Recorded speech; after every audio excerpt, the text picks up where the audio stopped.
Now, after uh, hearing her story, of course, all of us are very happy and inspired.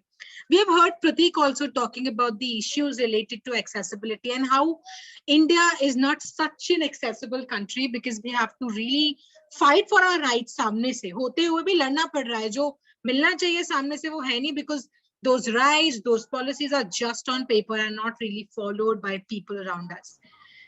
So accessibility mostly to us basically looks like having a space around us where we can move around and we can feel comfortable.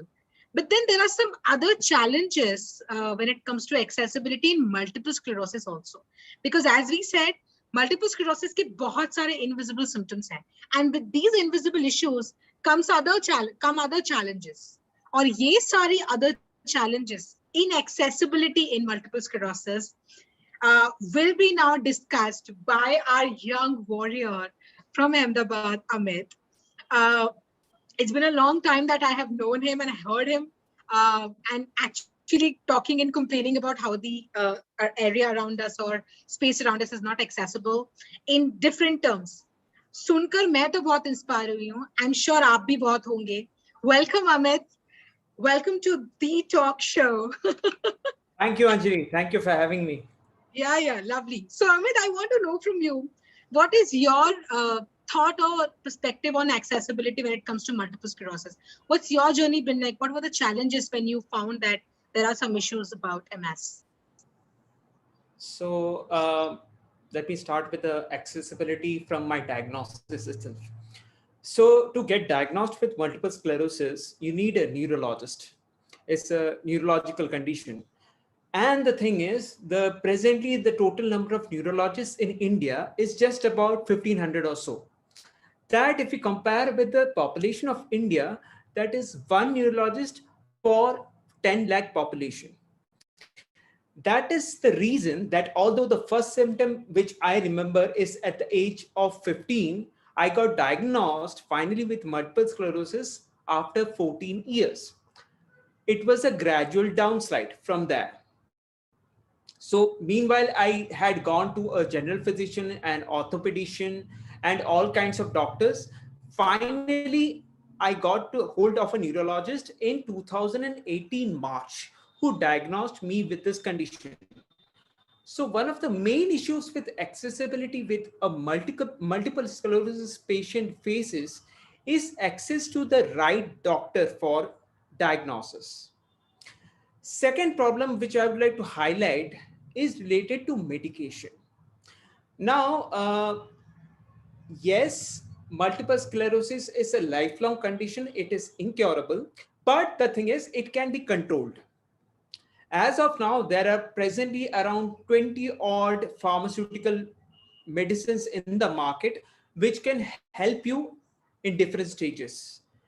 But the cost of these medications is very, very high. And the thing is, each medication doesn't work for, like, the medication changes from person to person, like the symptoms of MS changes from person to person. So yeah, from my experience, since I got diagnosed with multiple sclerosis in 2018 March, and because of lack of accessibility to the doctors and the medicines, I must have changed my drugs at least 10 times in the past 3 years. So that is one of the main points which we have to focus on, the access to medicines or the medications. One of the major things which kind of got solved after I joined MSSI, that is the Multiple Sclerosis Society of India. After diagnosis, I think I got in touch with first person is Anjali, I believe, in 2020 November or so. That is about 2.5 years after I got diagnosed with multiple sclerosis.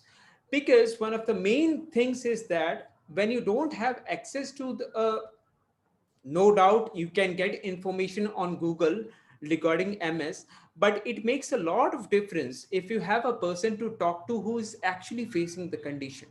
So that is something which got solved after I got in touch with a lot of people like Sonia, Ram, and Arun, even Anjali for that matter. and talking face to face what things are related to multiple sclerosis. So that is related to the community. Another point is, as I said earlier, which I highlighted, the information related to multiple sclerosis. So when I got diagnosed in 2018, obviously the first thing which you go to is Google. You search out what multiple sclerosis is, and you get a lot of misinformation. And because people don't talk about it, I don't have accessibility to other patients who have the MS condition to talk about this. I also rely on Google and Right. all kind of data which is available on the net. And it is sometimes misleading. Sometimes it's always misleading, rather. Always misleading. True, Also true. always misleading, because as I said, multiple sclerosis varies from person to person. So not necessary that an extreme condition with an MS patient which you read on the net, you would be facing the same. Hmm. So that is accessibility of information on multiple sclerosis, Right. which is only possible mainly if you can have a community of multiple sclerosis patients. So yeah, that's one of the major things. The community, as I said, multiple sclerosis, MSSI would help with that. Public places is one of the other things. Public places facility which is available. So I do one thing at this point of time, that I carry a certificate from my doctor, my treatment doctor, saying that I have multiple sclerosis. The reason I do that is because I generally look like a drunk for a person who doesn't have multiple sclerosis when he looks Hmm. at Hmm. me, because we Right. people problems of balance, coordination, eyesight issues, and all. Combined all of this, you come out as a drunk person. Hmm. So the thing is, when I have a particular sheet of paper from the doctor saying that that person has treatment of multiple sclerosis is going on, that helps. Also, I would like to say the government has come out with disability card and UDID card. If you have those things, then you can get some kind of help in availing facilities, or for that matter, access to a lot of facilities, in the sense transportation or any public facilities. You can get discounts. That kind of accessibility is available. Right. Apart from that, yeah, these are the main things which I would like to highlight. In And fact, Amit, I yeah, think that you have walking issues also, yes, right? I do. And you use a walking cane. Yeah. Have you found it a problem whenever you have moved out and been in public places like parks or even your building compound for that matter? Is there anything that you would like to highlight on that aspect as well? So, as I mentioned earlier, if you have a walking cane with you, especially if you're having balance and coordination issues, then you would be facing a preventive measure. You will be taking a preventive measure. It Hmm. would help you a walking cane, or in extreme cases, some people can use a wheelchair also. And there is nothing to be get ashamed of for this. I mean, if you have facing a problems, if you want to commute, uh, wheelchair would certainly help. Wheelchair or a walking cane is something which I do recommend, depending on the symptoms which the person is facing. Right. Apart from that, I would like to highlight, if there is a facility, if you're going to some particular city or something, if you rent or loan the wheelchairs, then it is a very good facility. This is something which you can avail of. But the thing is, as of now in India, the facility is not, people are not aware of it. Hmm. Hmm. That Right. is, yeah, Right. from my experience. So when you say when you have to take stairs or because I understand that sometimes you in fact mostly if you have problems with walking you use elevators also, but there are some spaces where we do not have that provision as well. I think that I'll also ask Prateek about it, because when it comes to holding on to something while you're stepping, which we call as railings or those bars, right? I think that is something, Amit, that I heard you once complaining about. What's your take on that? So, something which I do recommend is that, as Anjali rightly mentioned, it is difficult for us to climb stairs or get downstairs. I have fallen down twice, by the way. So the thing is, if I can hold on to some railing or some bar, then it will provide a support.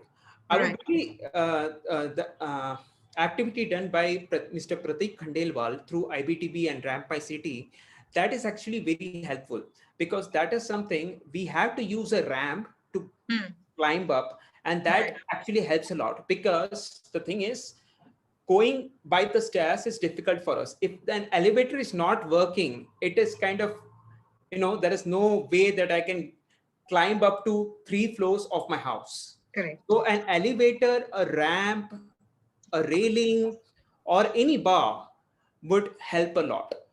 True. I That totally agree. helps accessibility. Yeah. Yes, yes. You have actually put across some very interesting points, Amit, because we generally don't talk about it. When it comes to accessibility, uh, we mostly think of ramps and, spaces where a differently able person can move around. But with MS, we do not have access to correct information. We do not have access to correct diagnosis or right diagnosis, right information. Then we do not have access to affordable treatment when it comes to employment and also getting into spaces of employment. Definitely there also we face a lot of problems, and thank you for highlighting that, because these are the issues that we need to come out and talk about more openly and in fact regularly. Thank you so much, Amit, for putting that point out.